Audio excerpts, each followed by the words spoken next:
High everyone, welcome to another video. Habul এভিয়ারির নতুন একটা ভিডিওতে আপনার প্রত্যেকে স্বাগত জানাই। আজকের ভিডিওর মূল বিষয় হলো যে আমরা প্রত্যেকেই কম বেশি কিন্তু পাখি কিনে থাকি। তো ম্যাক্সিমাম ব্রিডারদের ক্ষেত্রে তারা লক্ষ্য করে কি যে আমরা আমার পাখিকে বাচ্চা পাখি আনবো, সেখান থেকে বড় করাবো, তারপর আমরা ব্রিডিং নেবো, তাতে ভালোভাবে ব্রিড হবে। কিন্তু অনেকেই নতুন ব্রিডার আছে, তারা চায় কি আমরা অ্যাডাল্ট পাখি আনবো, বক্স লাগিয়ে দেবো, কেস সেট আপ করে দেবো, তারপরে এগ দেবে, তারপরে বাচ্চা হবে, আমাদের টাকার বন্যা বয়ে যাবে। তো আজকের এই ভিডিওতে আপনাদের সঙ্গে শেয়ার করব যে অ্যাডাল্ট পাখি কেনা ভালো না বাচ্চা পাখি কেনা ভালো, সেই সম্পূর্ণ ভিডিওটা আজকের এই ভিডিও আপনাদের সঙ্গে শেয়ার করব। তাই একটাই রিকোয়েস্ট করবো যে সম্পূর্ণ ভিডিওটি যদি দেখতে পারেন তাহলে ডেফিনেটলি আপনি কিন্তু এই অ্যাডাল্ট পাখি কেনা থেকে আপনি বেঁচে যাবেন।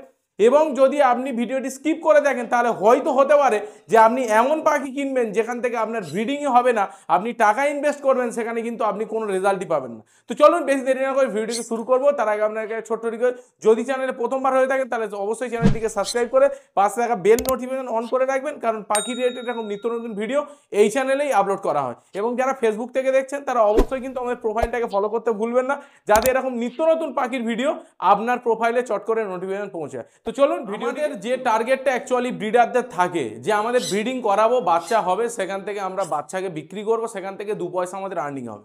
কিন্তু আমরা অনেক ব্রিডার আছি যারা কিন্তু অ্যাডাল্ট পাখি কেনার একটা প্রবণতা থাকে। তো আজকের ভিডিওতে সেই বিষয়টাই আপনাদের সঙ্গে আলোচনা করব। প্রথমে যে বিষয়টা বলবো সেটা হলো যে অ্যাডাল্ট পাখি কেনা কিন্তু কোনোভাবেই ভালো নয়। কিন্তু এমন পরিস্থিতি হয়ে যায় যে আমার বাড়িতে হয়তো একটা ফিমেল আছে বা একটা মেল আছে, আমার অ্যাডাল্ট পাখিই লাগবে, সেখান থেকে আমাদের জোড়া দিতে হবে। কিন্তু যদি আপনি অ্যাডাল্ট পাখি কেনেন সেক্ষেত্রে আপনার কি ক্ষতি হতে পারে সেই বিষয়টা ফার্স্ট অফ অল বলি।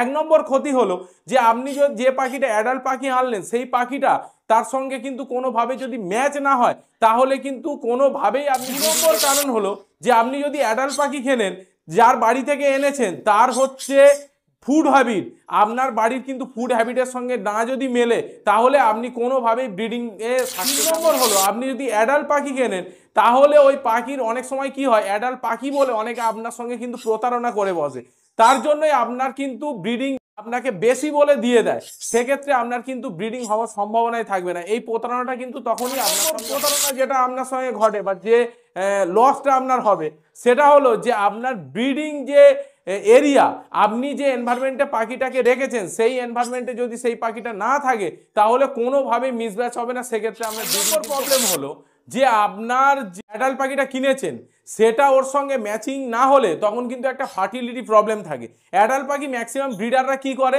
যে আমাদের ঘরে যে সমস্ত পাখি ব্রিড করে না সেই সমস্তই পাখি কিন্তু আপনি কি করেন, আপনি যারা ট্রেডার আছে বা পাইকারি আছে তাদেরকে আপনি বিক্রি করে দেন, সেই রকমই সেই কিন্তু পাখিটা অন্য আরেকজন ব্রিডারকে দেবে। তাই একটা কথা চিন্তা করবেন যে ফার্টিলিটি ইস্যু না থাকলে কিন্তু ম্যাক্সিমাম টাইম পাখি ট্রেডারদের কাছে বেচে দেয়।